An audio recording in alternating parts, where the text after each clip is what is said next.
Hi friends, today is when we read the story about Jesus doing the first Lord's Supper with the disciples. Today I have set out a chalice or a cup.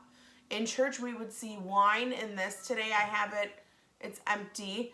But these are very typical to what the cups that Jesus and the disciples would have drinking out of at the first Lord's Supper. I have my plate with the bread that our house made a few days ago, just to show you kind of what this would look like for the first Lord's Supper. Jesus and the disciples would be sitting around this table and they would be sharing the bread and the wine just like we do when we come together for worship for communion. I'm reading out of Easter's Love Letters from God to tell you the story of the first secret supper, the first Lord's Supper.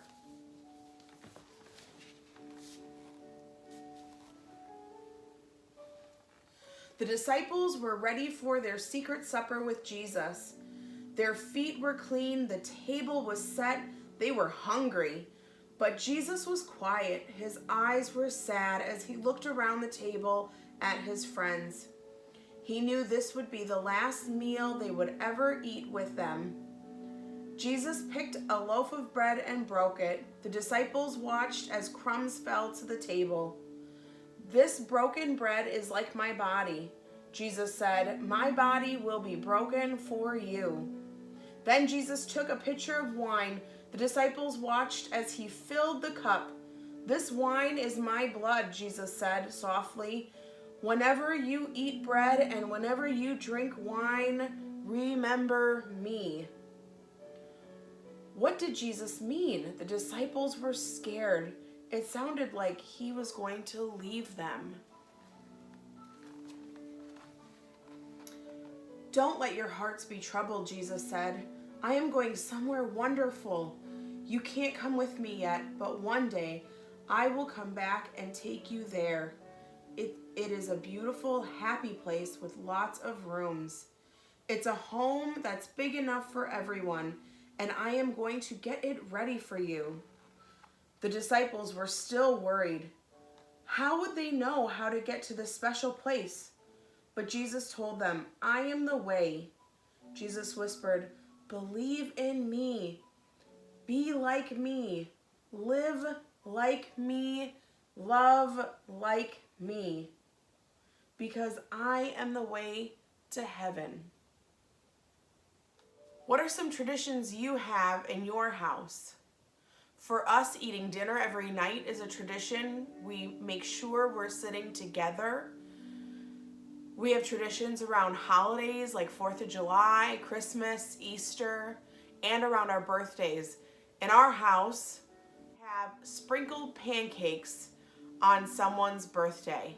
No matter who it is, it could be a parent or a kid. In our house, we have sprinkled pancakes. Lots of people have traditions like having a birthday cake, having friends and family come over. Tonight at dinner, I want you to talk about what are traditions that you have at your house. One tradition we have is communion.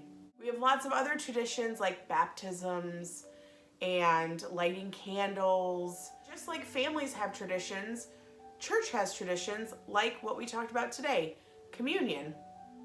And just like we finish every video in this Holy Week series, I am now going to read a letter from God. Dear, now you say your name. Close your eyes. I want you to imagine a big, beautiful home with so many rooms you can't count them. Imagine every room is filled with love, laughter, and happiness. It's a place you never want to leave because of all the fun, joy, and peace there. Open your eyes. You just imagined my home in heaven. Jesus wants everyone in the whole world to live there with him. And the best part is that my home is not hard to find. All you need is to believe in Jesus and he will show you the way. Love, God.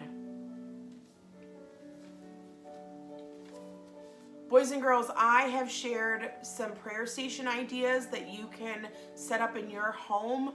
I hope you join us, knowing that everyone is doing prayer stations at the same time and that we are still the church outside these walls.